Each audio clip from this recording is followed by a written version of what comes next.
Welcome back to the mix. I'm ABD. Today is part 2 of the review for the Donner DJP 1000, or their ES-335 copy.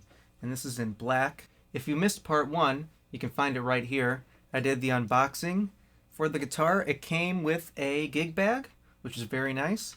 And it also came with a strap and a 10-foot instrument cable, which is also very nice.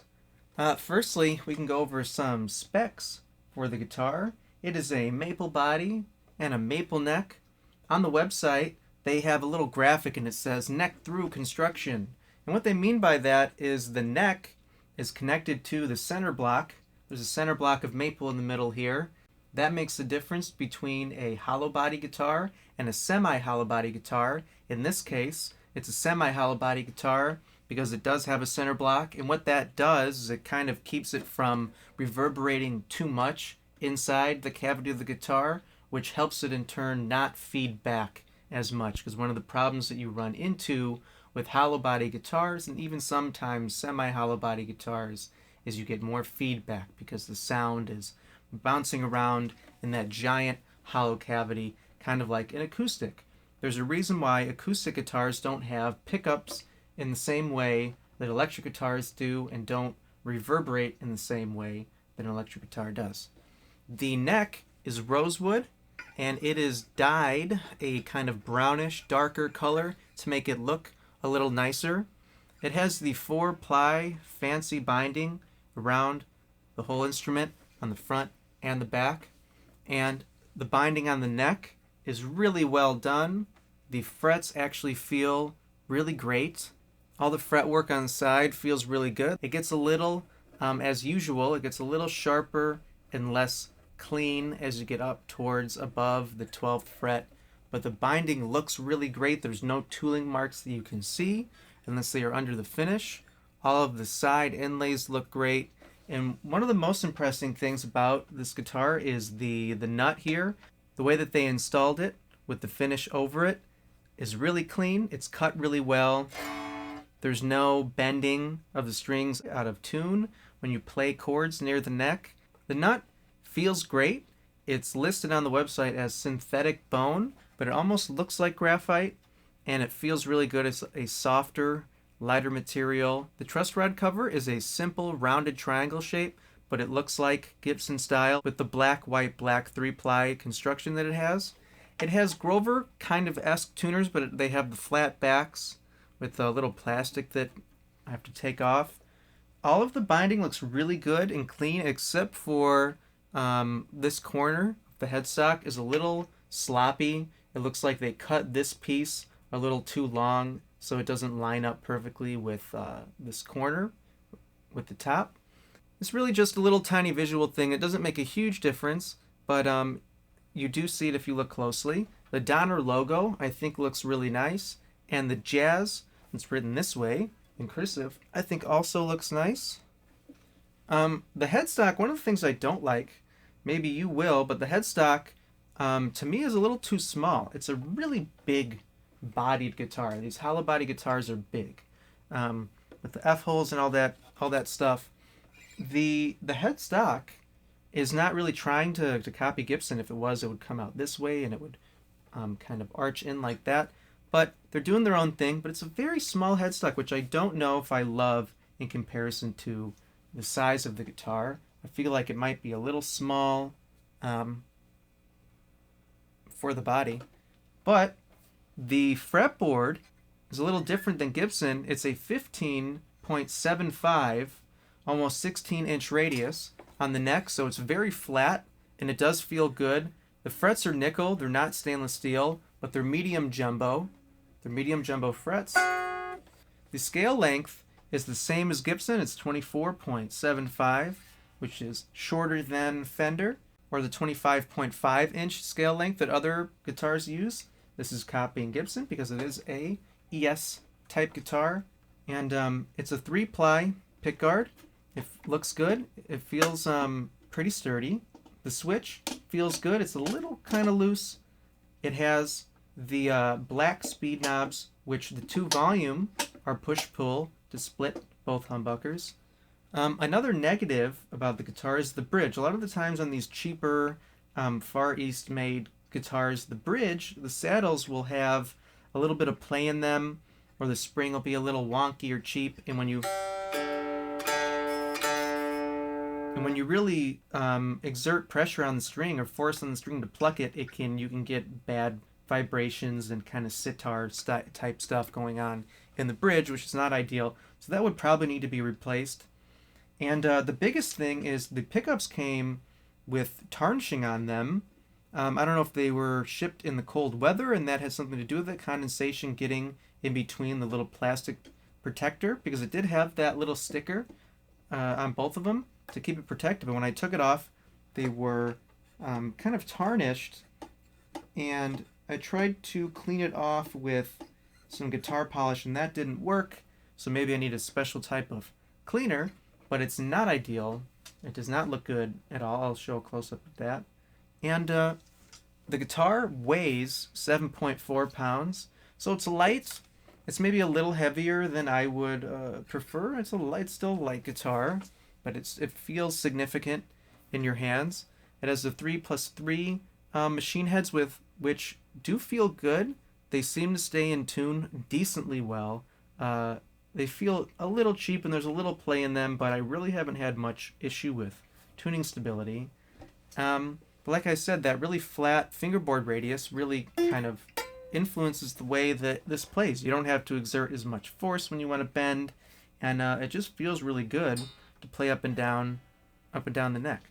I didn't have to adjust the truss rod. I did not change the action. The action right now, if we want to measure it real quick, on the 12th fret is about almost 3 millimeters, so it is pretty high. It doesn't feel so high.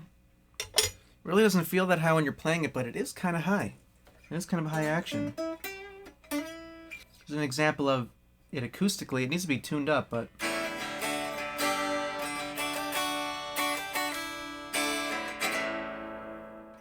so we can take that opportunity to tune it up, because then we'll do some quick sound demos of how it sounds, how the pickups sound.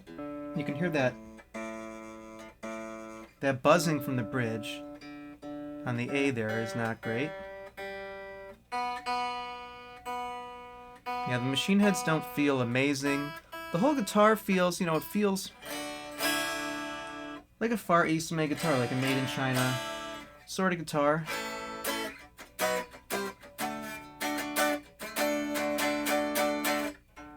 Yeah, some of these frets are definitely maybe need to be leveled. There's a little bit of sizzly sort of neck buzz on some of the locations on the neck. So again, it does have a really great acoustic quality to it, and ES type guitars or semi-hollow guitars have that quality to them because obviously you have more of the sound being amplified. They don't really say too much about the neck on the website, but it's a C-shaped neck. It's not that thin. It's not the thinnest neck I've ever played, but it feels good. It's a C-shaped neck, and it definitely gets thicker as it goes. But they're full-size pots. You can see inside there, and the little F-hole. So they're full-size pots, and they're push-pull on the volume.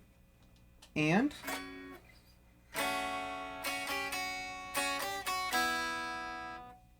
yeah, so that's some about the guitar. We could plug it in to see how it sounds. First into a tube amp, the Friedman Runt 20 on the crunchy channel, the high gain channel.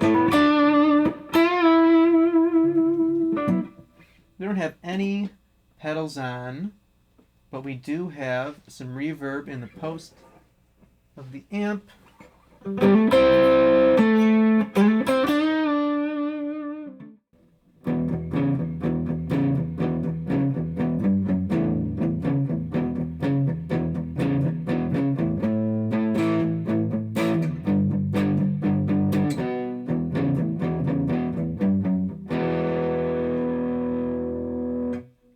Go to the bridge for comparison.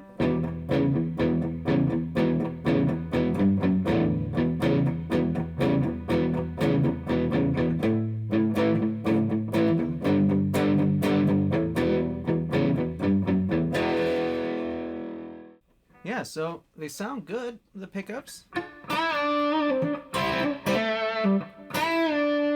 There's a ton of sustain because of the hollow body nature of the guitar. And like I said, the neck feels really good because of the 15.75, almost 16-inch radius.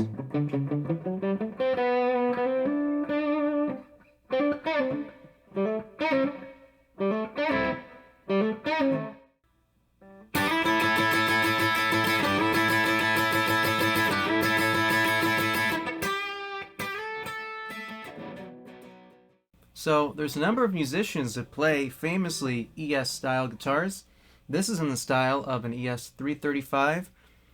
It is reminiscent of another famous guitar, Lucille, which is B.B. King's guitar, which is not a 335 but a 355, which has a little bit of a different neck, the way that it meets the body, and a few other differences, but they're very similar guitars. Another person that played a 355 is Alex Lifeson, the guitarist from Rush. He played a 355 on some songs. And some other famous people that play ES-type guitars, Noel Gallagher from Oasis plays a Riviera, and Trini Lopez plays a ES-335, which has the diamond-type F-holes, which Dave Grohl kind of copied or stole in his signature that he plays. He has that kind of Pelham blue ES-335 with the diamond F-holes. The guitarist from Deep Purple used one in a couple songs. The Rolling Stones used it in a few songs. I think on Paint It Black they used a ES-type guitar, Keith did. And you just heard Revolution by the Beatles, which they played a number of different hollow body type guitars. They played a Casino. John Lennon famously played a Casino for years, which was in natural, and it had the dog-eared P90 pickups. But some people would tell you the P90s are not the most ideal pickup to have in this type guitar because you run into more feedback issues.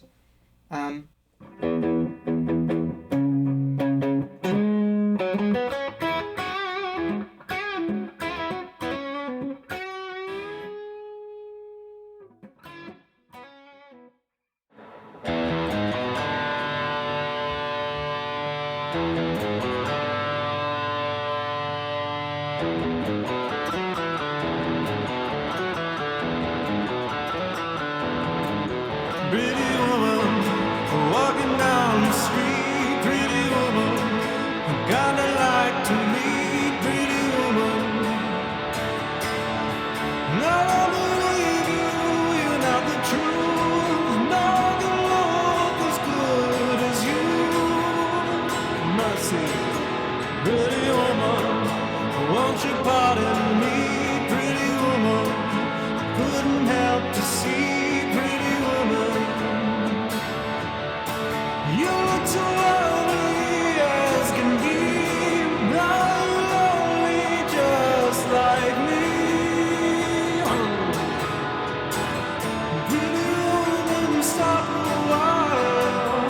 Pretty woman, talk a while. Pretty woman, give your smile to me. Pretty woman, yeah, yeah, yeah. Pretty woman, look my way. Pretty woman, say you'll stay with me.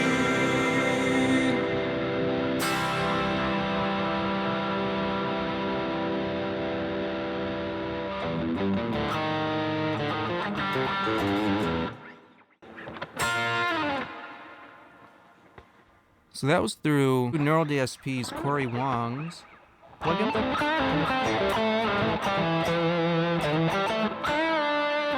On the middle amp. And it still sounds really good. DI into an interface. So overall, I do like this guitar. I like the pickups. I think they sound good. Like I said, the negatives are the headstock I don't love. It's a little too small. The tuners are not amazing. They feel a little loose. The bridge would probably need to be replaced because it vibrates. The humbuckers have that tarnishing on them, so that needs to be either cleaned or you got to replace them. And besides that, it sounds good. The fretwork is good. The 16-inch radius feels good. It's a little different for this type of guitar, but it does feel really good. The nut is really impressive.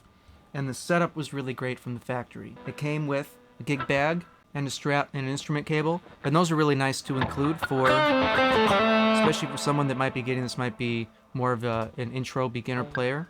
So it's a cool guitar that gets a pass from me. And so if you like that, please remember to like and subscribe down below. I really do appreciate it. Take care and keep playing guitar.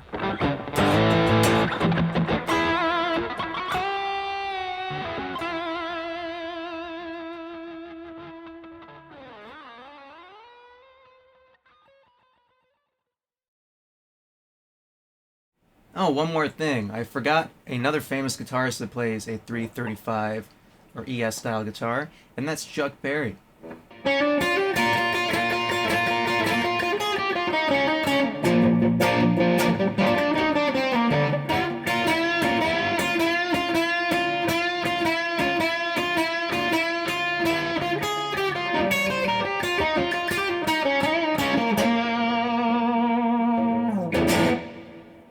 So take care and rock on.